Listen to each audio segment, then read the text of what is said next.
answer that Well, question. well, you know, this new generation, they Well, don't he want was in the military for a long time. okay. Then he got out, and then she can't have children, and they waited. So he was the only child we had, just one. So no kids, and he lives in Tennessee. You have to maybe adopt them. They've talked about it, Yeah, but he better hurry up. He's 45. that's an option.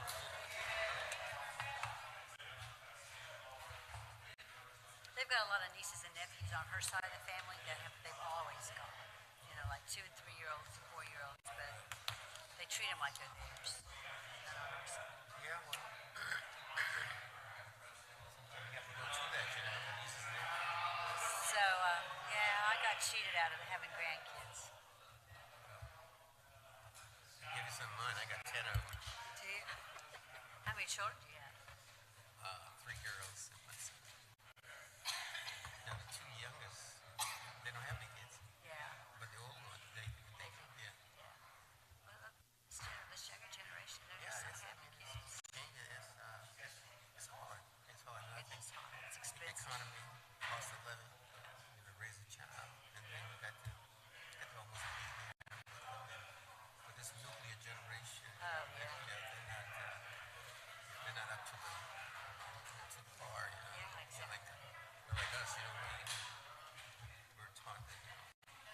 You don't stop working until you hit the grave. There you go. I'm still working. I'm still doing something anyway. Yeah, well, I don't. I retired from MUSC, but I still have a horse barn, so I'm still working. Yeah. Once it brings a source of income to you, and you don't have to be income, just keep busy. Yeah, that's all. Yeah, exactly. My husband still works, though. Still works.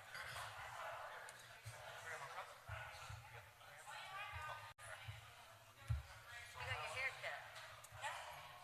Looks nice. I meant to say that last night. Is it time?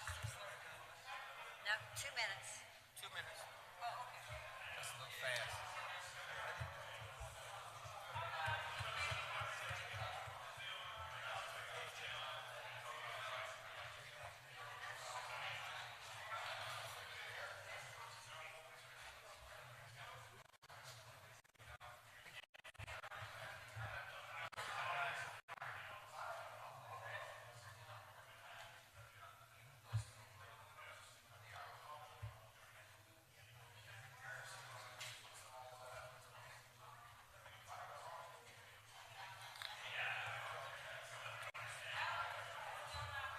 Hey, Kim. Kim.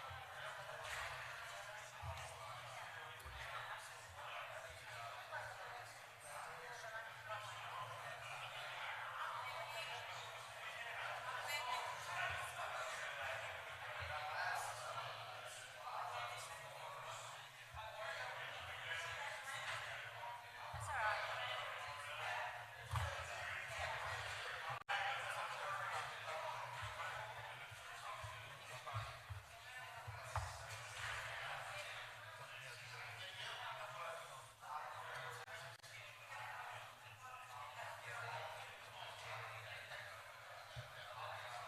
I'll be all right. I'll be all right. I can't think of anything except for the chair. No, it's too hot. Miserable. Your ring is so pretty. I never noticed it before.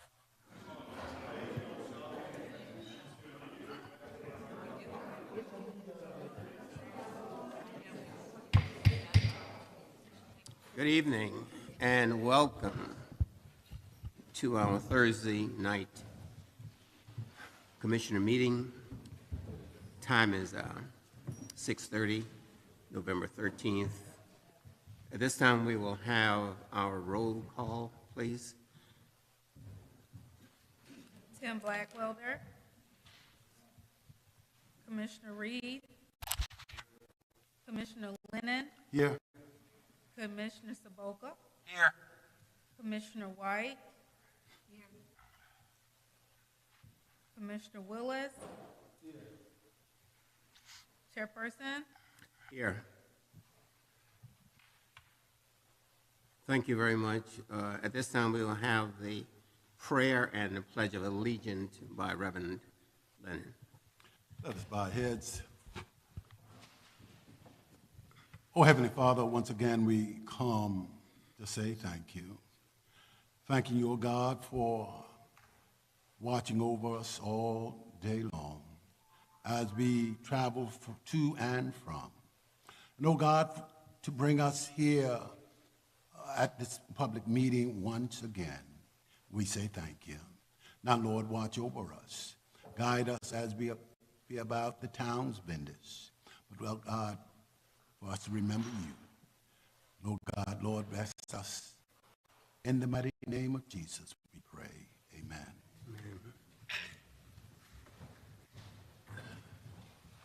Pledge allegiance to the flag of the United States of America and to the republic for which it stands, one nation, under God, indivisible, with liberty and justice for all.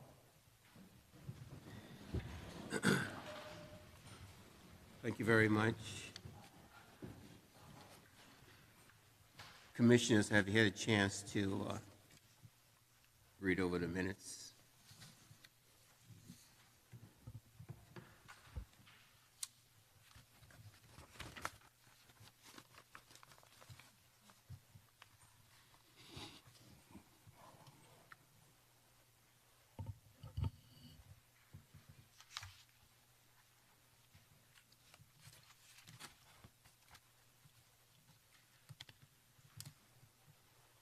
We have a motion to approve the minutes.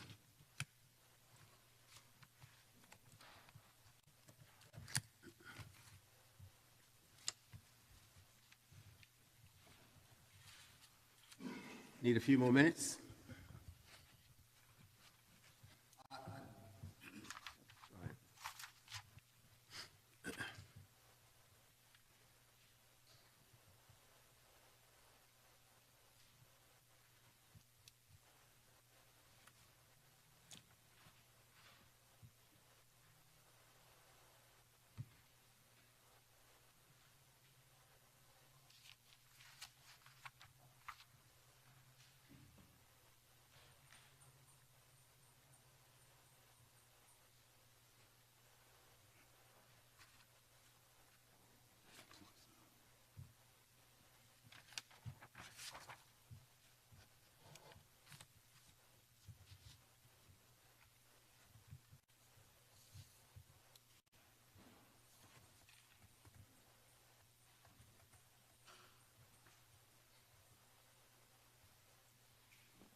I'd like to make a motion to approve the minutes as noted. Chair recognizes Mr. Willis. Do we have a second? Second. It's been moved and second that we accept the minutes. Are you ready for the question? Those in favor signify by saying aye. Aye. The ayes have it. Any nays? Thank you very much. Public comments? I don't have any public comments. No public comments. Okay. Old business?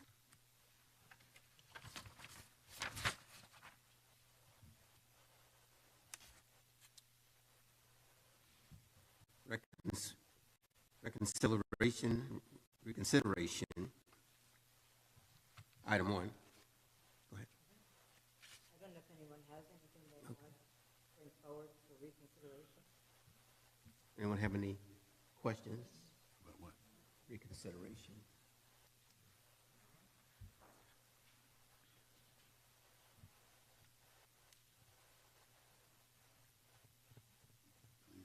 Could you actually bring us up to par on the reconsideration, please? Is there anything that you would like to? Do I have anything to bring? Yes. forward? No. Okay. Okay, well, we'll move on to the new business. Engineer septic tank. We have a presentation on septic systems, engineered septic systems.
Maybe I should have them.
have a question.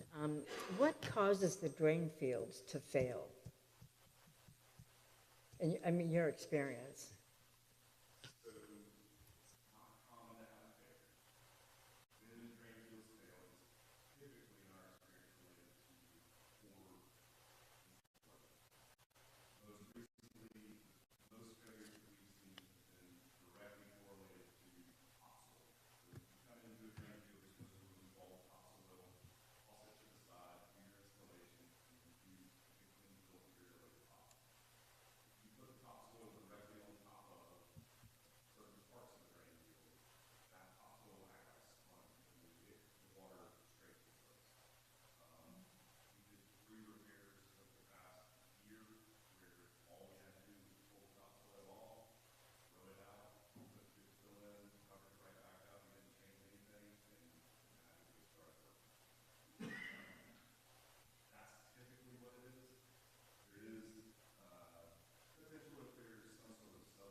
I heard you correct. The engineering system recommend treatment every 6 months?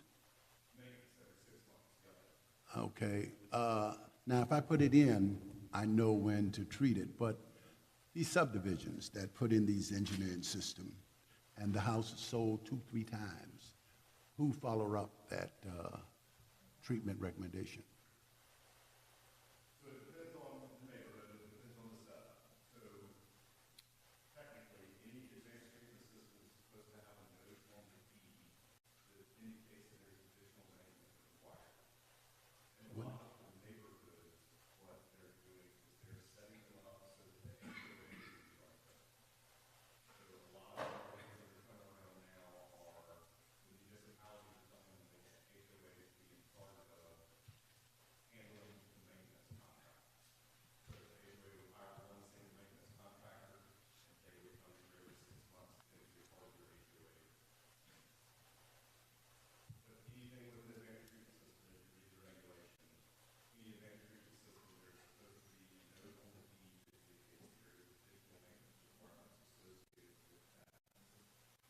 And who would pay for that? The homeowners, okay.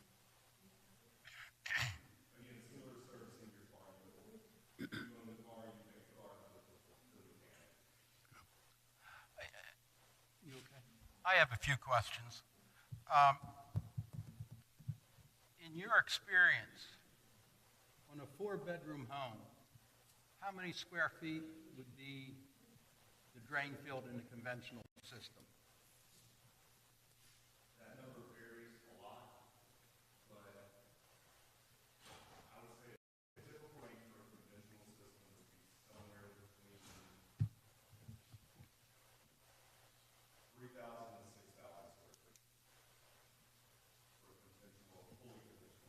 Okay, and what type of soil would that 3,000 to 6,000 square feet be in? And what would be moderate?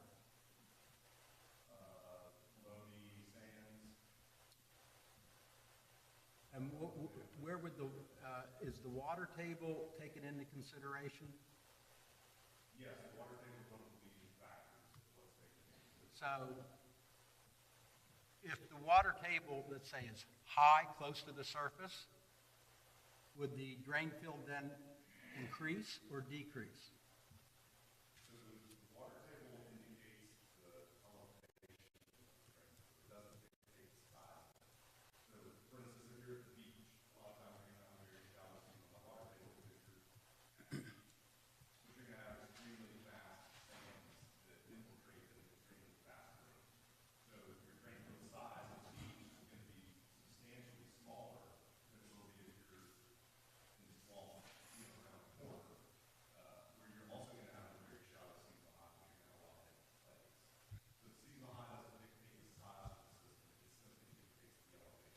Okay, because basically, when you look at the National Wetlands map, most of Hollywood's in some sort of wetlands.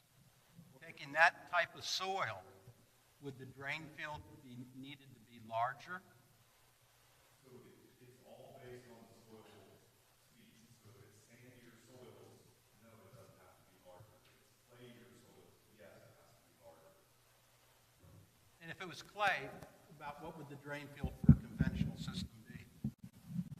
For a conventional system, it's probably in the 6,000 to 7,000 square foot range. And when you say a treatment system, are you talking about aerobic systems? Yes. That's one of the types of treatment systems is an aerobic system. Okay, and what would be a safe drain field size? For a 4-bedroom home, Correct. roughly 2,000 square feet. Excuse me? Roughly 2,000 square feet. 2,000 square feet? Yes. And in your experience, for septic, what would you consider to be a minimum total lot size, like half acre, 3/4 of an acre?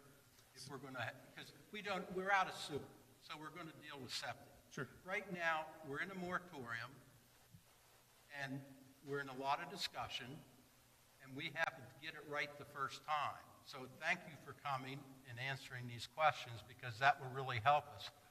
So, in your estimation. Sure. So what we advise people is if you have municipal water, a 14,000 square foot lot should be the minimum you should go with. Is that for a home? A home, yes. How about if you put 200 homes in?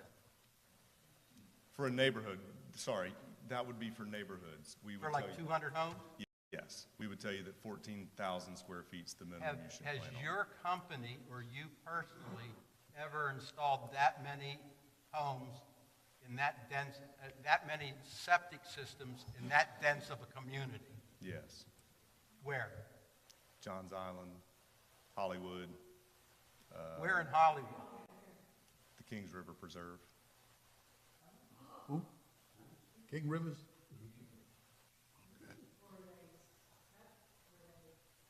All right. Now,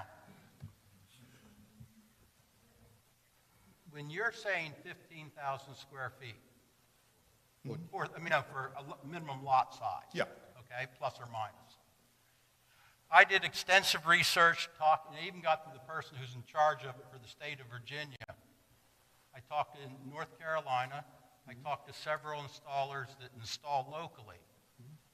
And I talked, of those 5 people, every one of them told me the optimum minimum lot size for septic is 3/4 of an acre. Now, you're talking a quarter acre. Now, there's a big difference there, and I just can't wrap my head around the difference. Sure. So the question would be, what types of systems are they making that recommendation based on? So again, the different types of systems have a big impact. So if you're in a conventional system, what you have is a 3-foot wide trench, and they're spaced 10 feet on center. So they're not very space efficient. So if you're in the Greenville market or Charlotte, North Carolina, somewhere in that market, it would be very common to do a fully traditional system, which is 3-foot wide, 14-inch aggregate, spaced 10 feet on center. So when you do that, if you have a normal 4-bedroom home, you need about 600 linear feet of trench. So if you lay them out in 100-foot long trenches, you have 6,000 square feet for your drain field, right? 106 or 5,000. So if instead of that, you utilize the treatment systems, the way that you install them is you install the irrigation drip tubing at 2 feet on center in a bed style rather than a trench style. So instead of doing large volumes in narrow trenches, you do small volumes coming out of metered drip tube irrigation, and so you install it in a bed rather than in trench style. So you take that same 6,000 square foot area that we're talking about on conventional, non-pre-treated wastewater, and you treat it, and then you put it in drip tubing, and you reduce that down to about 2,400 square feet. Another question I have do you recommend putting drain fields in setbacks? Because that's another question we're discussing, what size setback we should have for various zones. So in a structure setback, I don't think a drain field is a structure. No, I'm talking about we have 2 lots, and let's say side, just for argument's sake, we have side setback of 20 feet.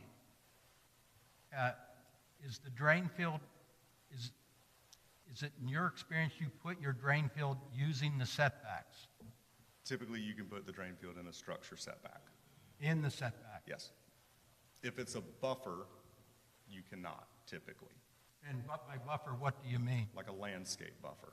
Typically, if the county has a landscape buffer, you're not allowed to put a drain field or any sort of item in a buffer. But if it's a structure offset, if it is an offset, typically those are associated with structures, you can put it within a structure offset. And another question that, something that keeps coming up is how far on these septic systems should they be from water sources? So from a well, 75 feet, from a lake, 75 feet, from a stream, 75 feet, from a ditch, 25 feet, from a stormwater pipe, 15 feet, from a stormwater inlet, 25 feet, from a dry stormwater pond, 25 feet. So all of those items are spelled out. If it's a public well, it's 100 feet. If it's a critical line, it's either 75 feet or 125 feet, and that depends on your soil conditions. So if we're coming up with new guidelines in the moratorium, it would be prudent for this commission to take that into effect. You know, in other words, we don't want to approve something that's 40 feet from a water source. You can't. So what I would tell you if you're looking for guidelines, don't try to set an offset that DES has already set. Now, Because- we can make more stringent regulations than DES, correct? You can, and it's up to you to regulate them. So it's up to you to make sure that people like me know that those rules exist. DES is not going to enforce them for you. So if you want 100 feet, you have to be the one that enforces the 100-foot setback. All right, that's a good point. Let's say we go with DES recommendation. Do they enforce it then? DES enforces all of their offsets, yes. So any drawing that anybody does, whether it's a third-party engineer or a DES employee, has to meet all of the minimums, which is why they don't set lot size minimums, right? They're not going to approve my drawing if I show a septic within 50 feet of a well. They're going to say, no, you have not met the regulation. You cannot design that system. So what I advise is, what we talked to Berkeley County about previously was, why don't you set up a structure that you're already used to reviewing? So a minimum lot size is typically something that a municipality is used to reviewing and checking. And it's something that is caught in your process quickly and easily. And you're not having to set up things to where someone has to dig through an engineered design to determine if I've met your new 15 criteria that may or may not be possible for me to even meet, which was where other municipalities have started. Well, we want an offset from a wetland. We want an offset from this. We want all these different items because they think it sounds really good. And it does sound really good, but when you try to actually implement it, it's impossible. So I would tell you, if your goal is to set a minimum lot size, set a minimum lot size. And if you're not comfortable with 14,000, that's the number that I give people in the low country as a base number. Any builders that's ever spoken to Thomas Blackwell in the past 10 years will tell you, if they pick up the phone and they say, what minimum lot size should we use? My first answer is 14,000 square feet. And then we can work off of that. Might have to get bigger, it might have to get smaller. If you're in Greenville, I'm gonna tell you need to be closer to 20 to 25,000 square feet rather than 14,000 square feet. Because in Greenville, their infiltration speeds are typically 0.2 to 0.3 gallons per day per square foot, where down here you're closer to 0.5 to 0.9. So the difference in that is 3 times smaller if you're in a sandy area here than if you're in Greenville in a heavier clay. So you can't set this lot size minimum on a statewide basis because of that. Does that make sense? Yes, and you mentioned River's Edge. Is that the development up there, River's Edge? Is that it, River's Edge? Kings River, excuse me, Kings River. Currently, since 2009, engineered systems are prohibited in Hollywood. The previous administration obviously approved engineered systems during COVID, and we didn't have any public comment on it.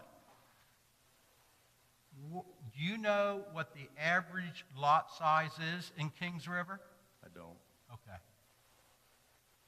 So that's another little item just to chat through is a lot of times it's not just lot size, it's lot constraints. So we're in the low country. There's a lot of oak trees that like to be preserved, right?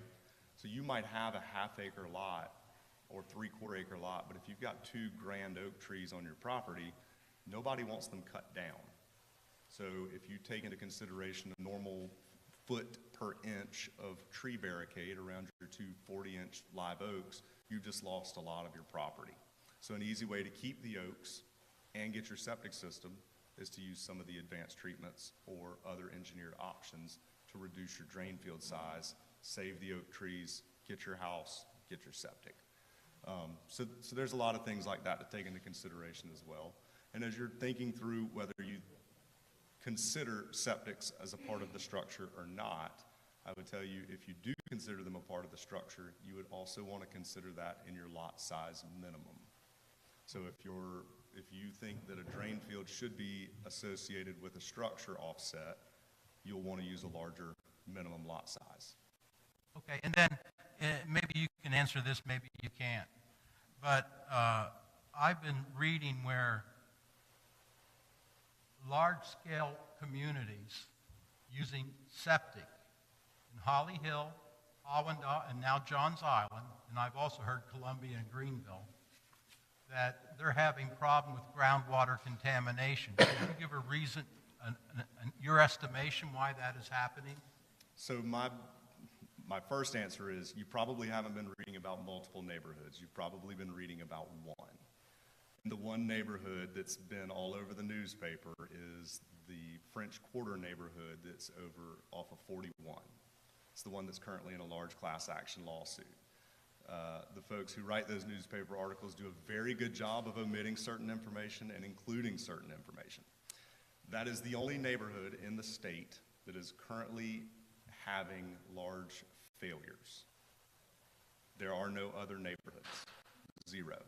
I actually reached out to DHEC's Enforcement Division before this meeting to get them to confirm that for me, and I have it confirmed.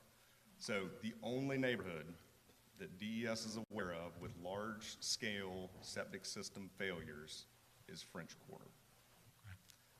In regards to the testing that they like to do in stormwater ponds, and they say that the water's contaminated with E. coli, right? That's typically where they go to, is they go test that stormwater detention pond, and they say, hey, this pond has E. coli, and it's through the roof. These systems have got to be failing. You always see those articles, right? Anybody live in a neighborhood with a stormwater pond? No. What do you typically see in stormwater ponds? Loads of geese, right? What do geese do? You ever had a geese on your property? They poop everywhere. They're one of the leading causes of E. coli at private beaches on the lake. So if you go talk to Santee Cooper about how often they have to close down swimming areas on the lake, they'll tell you probably once to twice a year, depending on how hot it is and how little rain they get, and if the geese come through and hang out at the beach. So that would be my best guess for a lot of it. Now, in regards to the French Quarter neighborhood itself, there are mass failures occurring in that neighborhood. That neighborhood is experiencing a wide-scale failure throughout many, many lots in many, many instances for many, many reasons. We personally have avoided being connected with it in any way. We have no connection to that neighborhood. What I would advise you to do is go into the DES enforcement records and see if you can look up French Quarter Creek. Do a Google search for it. It would probably be June of 2024 if I had to guess, and see if you can figure out what some of the reasons for failure may or may not be on French Quarter.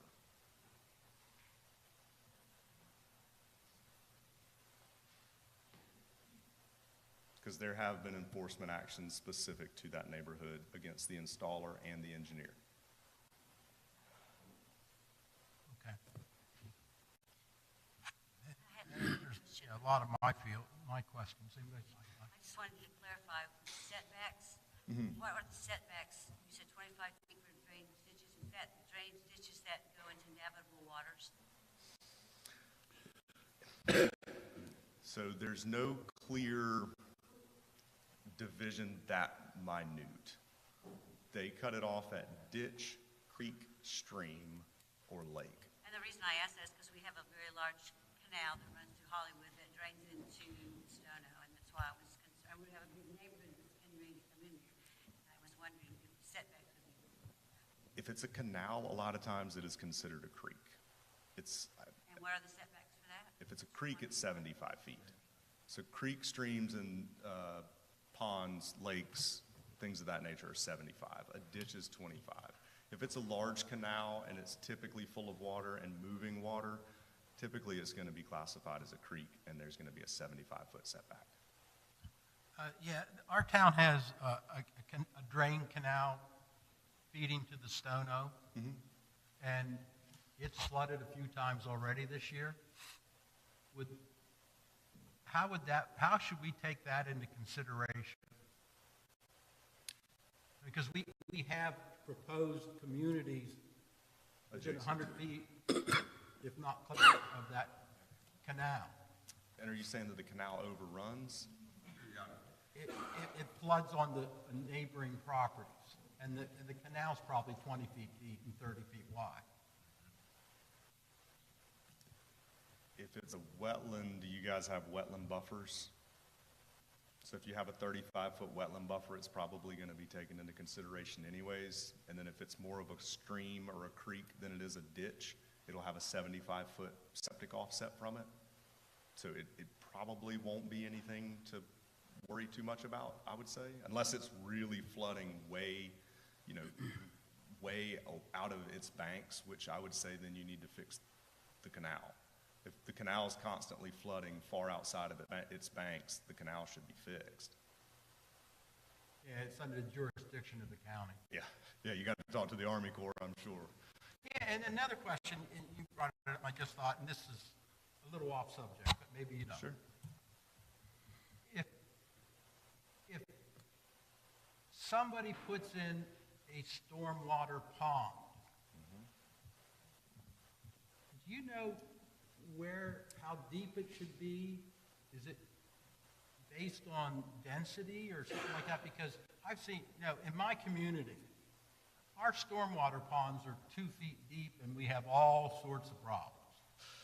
And I've always wondered, maybe this is in your area, maybe it's not. But It's typically not. It's the civil site designers are typically the ones who handle that. It's based on the impervious surfaces that come onto the property, which would include rooftops, driveways, roadways, things of that nature, and then how much you have to account for when it rains. They should have it appropriately sized, but you could certainly reach out to, we could connect you with some good civils who would help you with that. What other questions? The lot sizes is always a tricky question. Nobody wants to be the bad municipality who sets the lot size. Again, different regions of the state have much different soil conditions. You can go to places like Rock Hill and have the worst of the worst soil conditions, and then where you're loading it at a 0.1 gallon per day per square foot. And so to put that into perspective, that's a 5,000 square foot drain field for a 4-bedroom house if you're using advanced treatment. Whereas if you're down here, it wouldn't be uncommon for you to get a conventional system in the 3,000 to 5,000 range. So the soil variability has a big impact on it. And you ask about how comfortable am I with different size lots. 14,000 square foot is the number that we've become relatively comfortable with in the low country. Like I said, if you go to Greenville, I'm going to tell you 20,000 if we're using treatment systems. If we're shooting for conventional systems, we need to be targeting 25,000 square feet. If you as a municipality think that 14,000 is too aggressive, you won't hurt my feelings, I promise. One of the big things that we always tell people is when you're trying to be convoluted or you're trying to be tricky and say, well, we want all these special offsets, and you won't just come out and state, here's the minimum lot size. What you create is a real tension between a land seller and a land buyer. And so the land seller is going to go to someone and he's going to say, okay, what's the maximum density I can get on this piece of property based on zoning? And they are going to lay something out. Let's say it has 200 homes on it and he's going to sell them for $40,000 a home, a lot. That's then stuck in his mind that that's what his property's worth. So when a buyer comes to buy that property, and they start saying, well, I think we should increase the lot size, that means the seller is going to lose lots. And now the seller is not going to like that because that means he loses money. If you would just, if the goal is to set a minimum lot size and reduce density, I would encourage you to set that minimum lot size and reduce the density to what you like or what you feel is appropriate and comfortable for everyone. Now, Greenville County, in my opinion, went to the opposite side of that. They set a minimum lot size of 1.5 acres in unincorporated Greenville County, I believe, if it's on septic.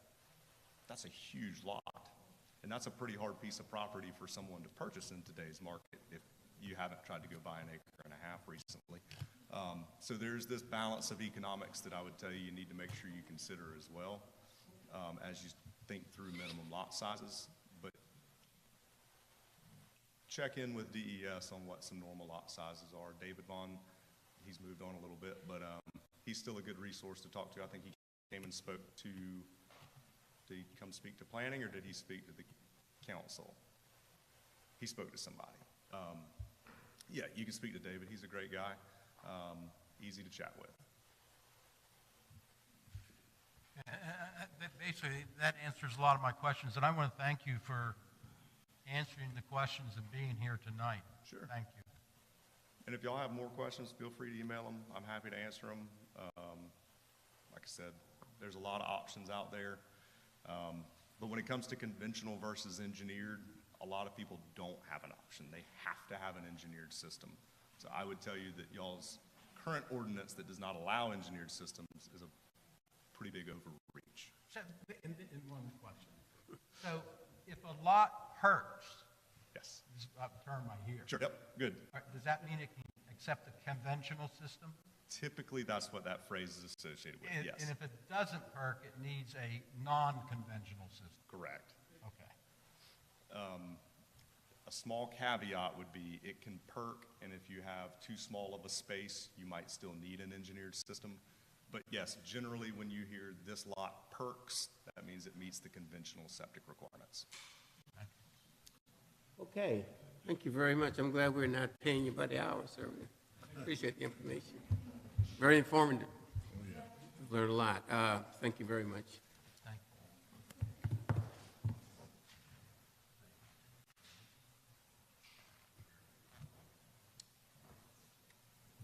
Is there another speaker on the engineering system? That's it, correct? Okay. Let's move forward to the land development ordinance discussion.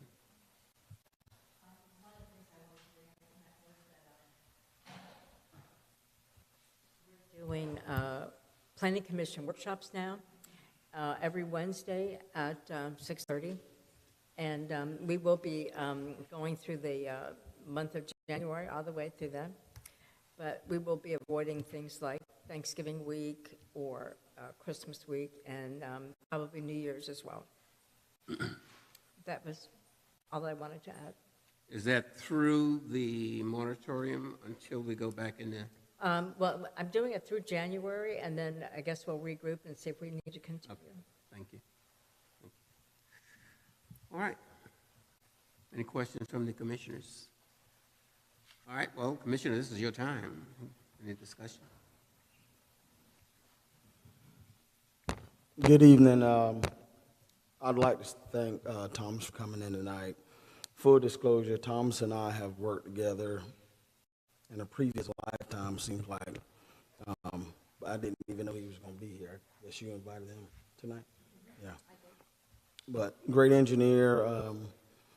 I lean on him for all kinds of stuff. We talk quite often, but I didn't know you were coming tonight. One other thing, and I'm sorry I didn't get to ask you this. Could you clarify that there are conventional systems that can have pumps and they still be a conventional system?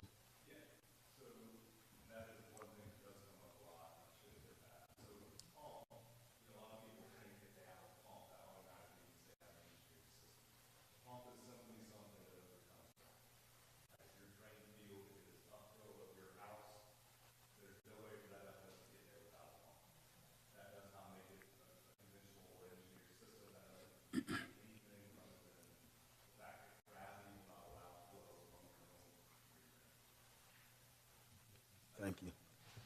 And Thomas, you recommend, you said 3 to 5 years to pump your system or drain the tank itself. Is there any other way to get rid of that solid waste? You have to be pumped out. Okay, thank you very much.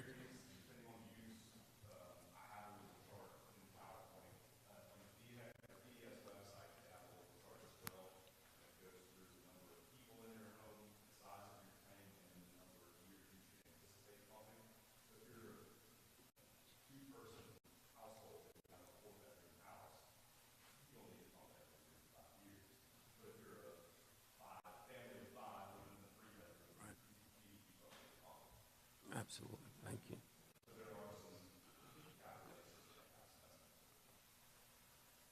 Do you recommend anything that you can add to your tank to dissolve? A lot of folks says bacteria helps. with that. Takes care of itself. Okay, good. Thank you very much. Your bacteria that you consume. Bacteria.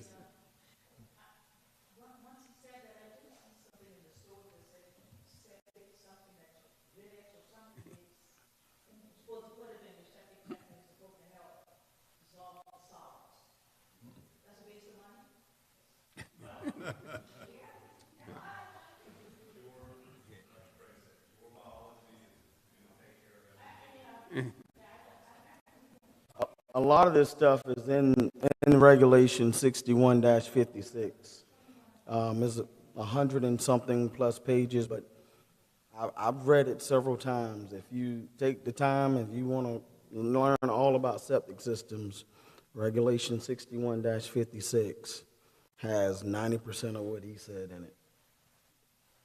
You can Google it.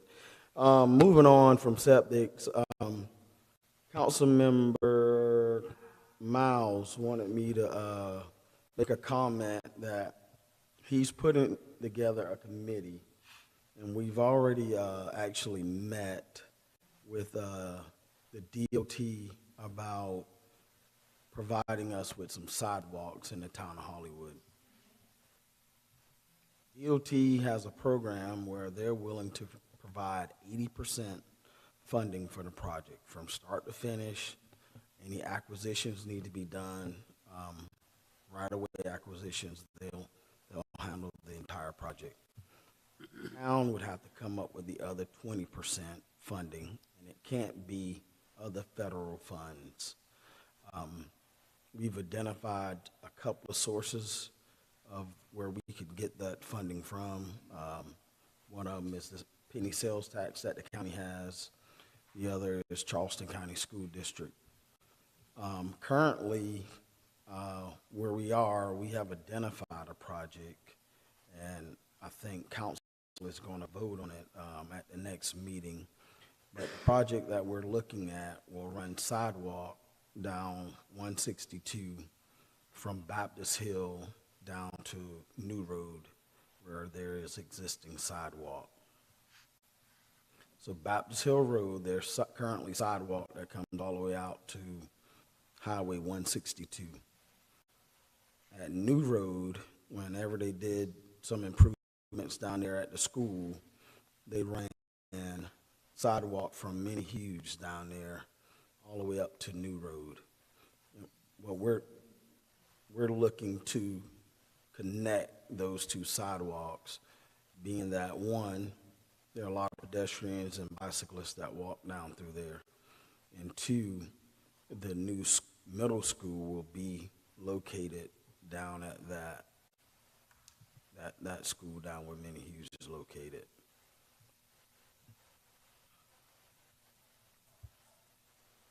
Any questions or comments from that?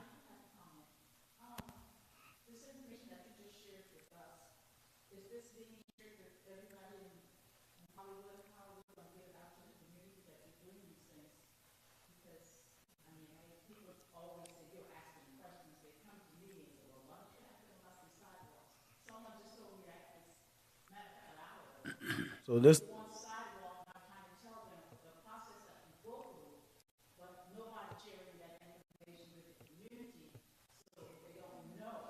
right.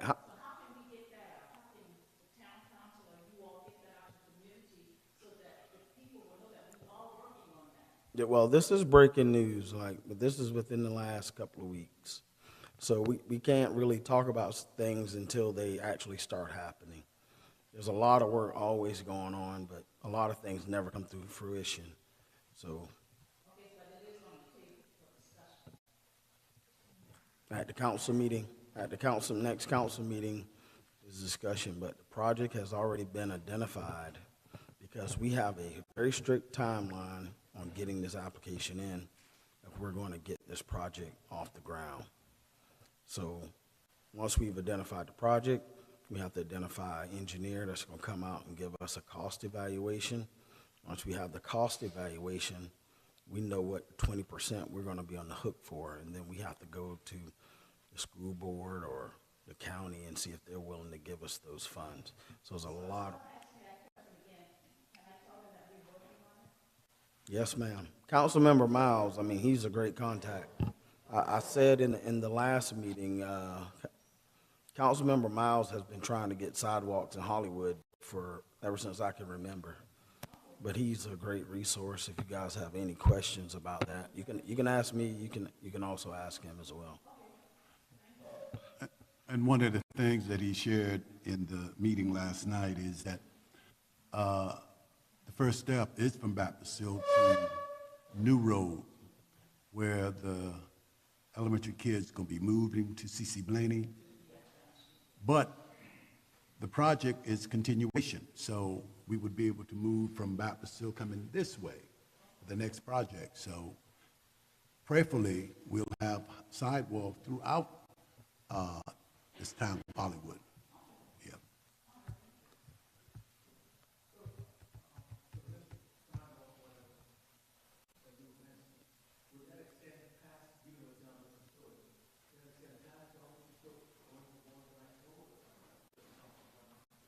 No, sir. No, we're not going that way.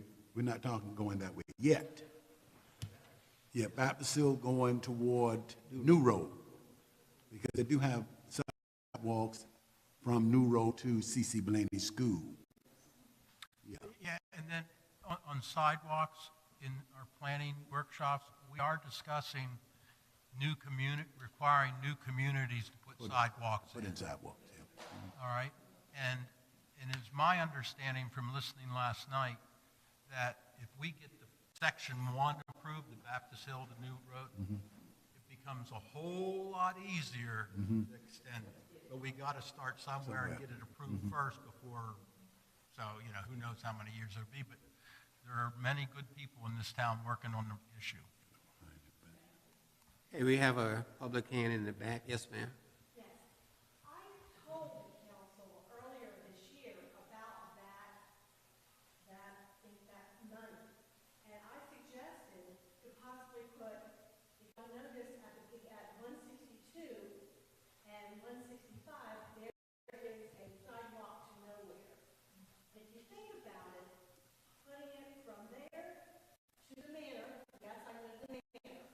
But if you did that, people could access from Baptist Hill through the manor, they could come up on 165, they could get to here, to the library, and to whatever else comes here. But the mayor did not want to do that. She did not want to help the people who just moved in. She stated that at last town council meeting. What she didn't want, the thing is, I've lived in Hollywood Manor for over 24 years. So I'm new. What about the people before me? They're new? We're just trying to help the kids, you know, from one school to the next, that's it. I'm helping the kids because the kids can go through Baptist Hill, back on Anavesta, to the manor and down 165 to get to the pool, to get to the library. Y'all are not thinking about. Well, we're thinking about C.C. Blaney kids walking down 162. They're riding buses. Everybody's not riding buses. Children walking in the dark to school. Can y'all provide that to me? It's just common knowledge that if you're out, if you're going to work, you see them. You're driving on 165, you'll see the little kids walking. I see a lot of people who ride their bikes in the dark. I just saw a man who, I was just driving here. He was walking with no reflectors or anything. And we had people who kicked down hills on bicycles on this area.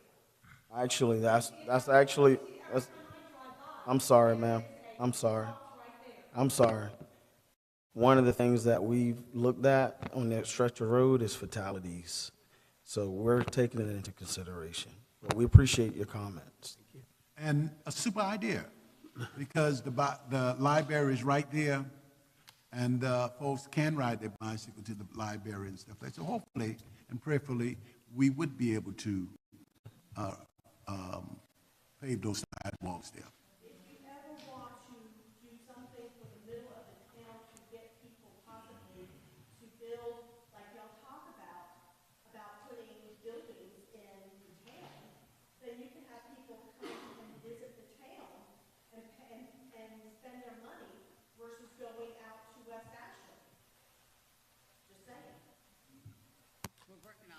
Okay, thank you very much for your comment. All right. Anything else from the commissioners? Thank you very much, and we thank you for being here tonight. And if you have any suggestions or comment, please, you can send a letter to the mayor or email those questions to her, and hopefully they will be addressed. Thank you very much. Do we have a motion to adjourn? I'll make a motion to adjourn. I second that. So bid. Thank you.